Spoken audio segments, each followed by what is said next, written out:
welcome to Joy Pizza. If you come to Pistonolo, please welcome, come and try. Can I? Talk normal, okay? Okay, just like talk to you. Yes. 1, 2, 3. Hi, welcome to Pistonolo. If you come to Pistonolo, please come and try Joy Pizza. Come to try our food, and also this restaurant is good scenery. Please come. Hello, everyone. I'm George Bowman.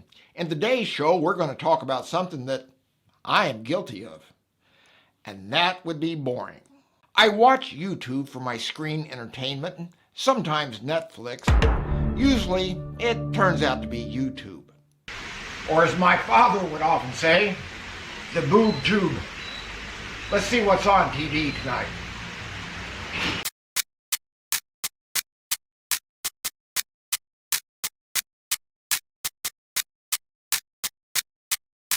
Not much on the old boob tube tonight, but actually I think some of these shows look pretty cool, but some folks don't seem to think so. And therein lies the problem. Other people are just like you and I. We all seem to get bored easy and scroll or click away. Making a video is not easy. Think of it this way. Imagine going up to a stranger and saying, "Listen to me for the next 10 minutes. I'm pretty certain that you would walk away. But before shooting a video, it helps if a person knows a little bit about photography, which happens to be exactly what I know. I got an eye on camera. I love to take a photograph. Someone can take my phone away. Some people can make videos much better than others. For example, there is this one popular TikTok guy who makes his living by just shooting videos.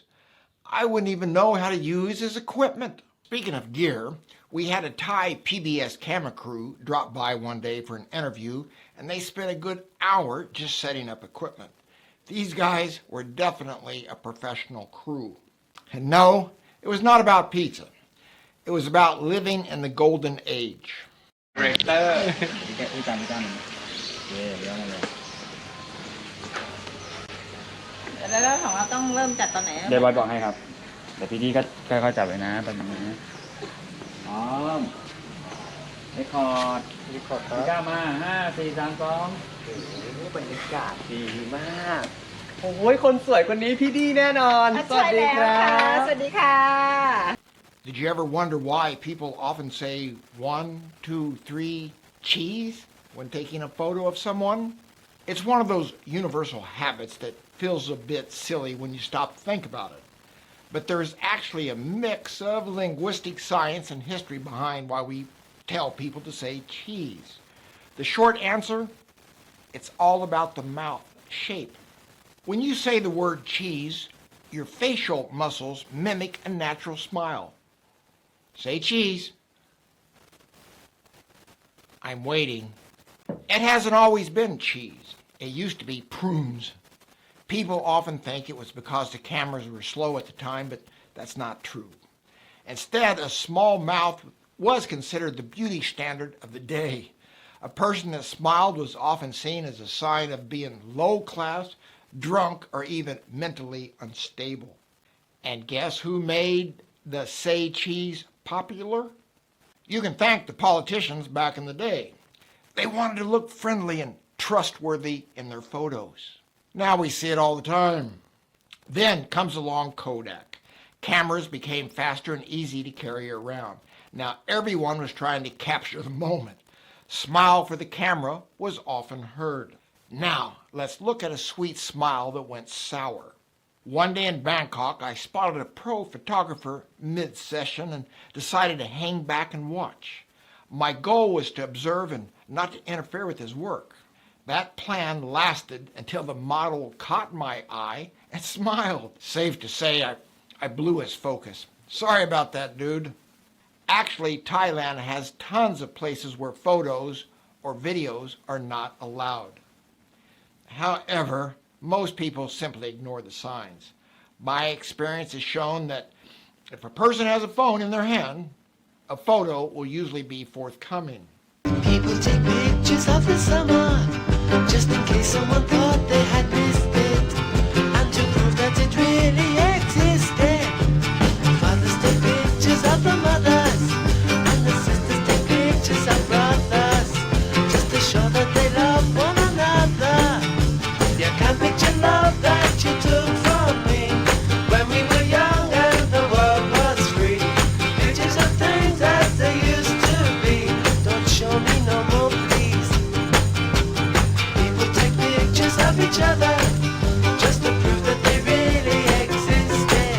Just to prove that they really existed. This is a Canon AE1 camera that was bought by my father in 1981.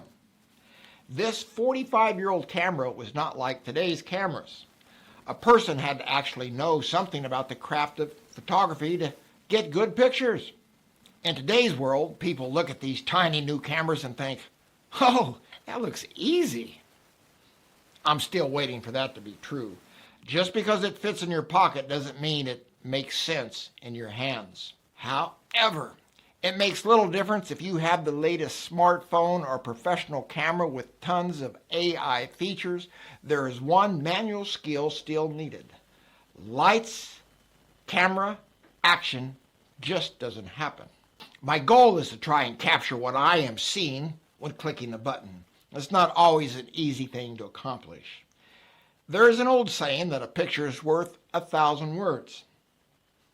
And it might be true, unless that person has written the wrong words, which is something that I have done 1,000 times. So the question remains, how do you make a great video that people actually enjoy?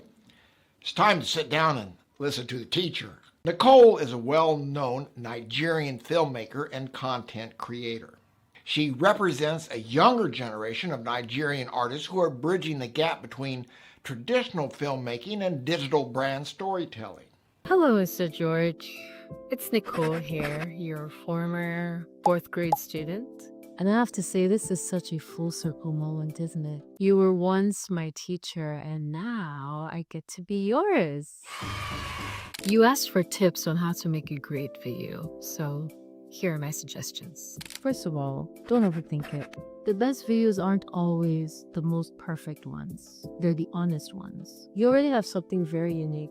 Your storytelling. Like how you started off by taking something as simple as a t-shirt and turning it into a whole story series. I think that's creativity. So honestly, I would tell everyone to just lean into that. Make it simple, make it fun, and most importantly, make something that you yourself would enjoy. Because at the end of the day, the right people would enjoy it too. Thank you so much for remembering me after all these years. It's been over 20 years. It would be so wrong for me to say that you weren't one of those people who truly shaped me back in the 4th grade. You were actually my favorite teacher, and I'm sure I was your favorite student. Anyways, I hope I made you proud then, and I hope I continue to make you proud now. Bye, Mr. George. Thank you, Nicole. And your explanation taught me one thing. A person is never too old to learn something new. Thanks for watching, everybody, and I'll see you later.